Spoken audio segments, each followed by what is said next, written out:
In 1912, Baltimore was a city of two worlds. Socialites and debutantes occupied grand houses in the north of the city and lived lives of beauty and charm, while downtown, thousands toiled away long hours in factories in unimaginable conditions. Wages, especially for women, were barely enough to survive, meaning that often children had to work just so the family could keep body and soul together.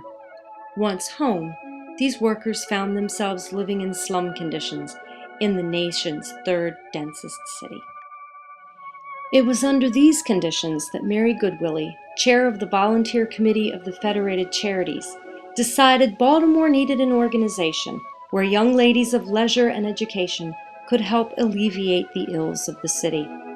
The committee chose the Junior League as the organization best suited to the women and needs of Baltimore. The early committees of the JLB did go out and lend a hand in the community, tutoring children and starting clubs in the settlement houses. However, working with the less fortunate gave Leaguers a front row seat to their plight. It didn't take long for the women of the Junior League of Baltimore to move from clubs to larger issues. And at a time when women were politically invisible, the ladies of the Junior League were advocating for a reduction in work hours for women and better living conditions for children. Over the past 100 years, the JLB has developed and run an array of programs which protected the vulnerable and served the underserved. The one constant in their community efforts has been their commitment to advocacy. The Child Advocacy Conference that we held, it was the kickoff for all of the junior leagues in the country to become part and parcel of the fabric of being child advocates. One of the areas we were involved with was domestic violence. When there's a trial and someone is being accused of having killed and or assaulted someone, that they can present extenuating circumstances to show that the reason that person assaulted the other person or killed the other person was because of the long history of having been battered. Bill is now a Maryland law. A recent program, which continues to touch both the community and our members, is the Hamden Family Center. The city didn't really look to Hamden to put resources in. So we felt that was where we really should do a family center. The merchants, the Kiwanis, and the community of Hamden, they all banded together and had a little group, and then this outside organization put the Junior League and this Hamden coalition together. Crime was not a terrible issue there, but certainly there was drug abuse, especially teenage pregnancy and dropouts.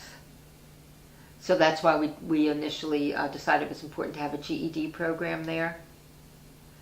And so we realized that some of these programs were important, and to get the children involved so that they wouldn't think about dropping out, they would think about what their future is. I mean, now they've got the photography, they've got the art. I mean, it's really grown immensely.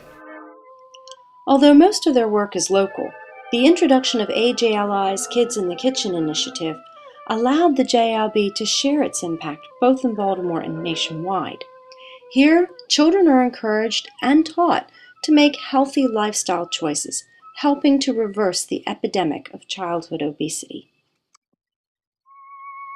The work of the Junior League not only transformed the physical landscape of Baltimore and the lives of its many citizens, but it also transformed the women of the Junior League, taking them from good-hearted volunteers to agents of long-term change.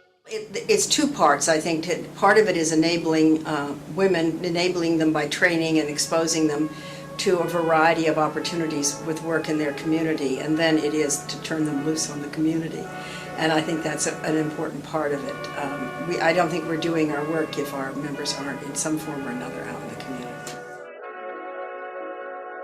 The whole point is to have you come in contact with the life of the city, to have you know what is going on, and to have you give your own services. It is an education for you, and the only way you can benefit from it is through your personal contact in active work. Juliana Kaiser Clark, 1914.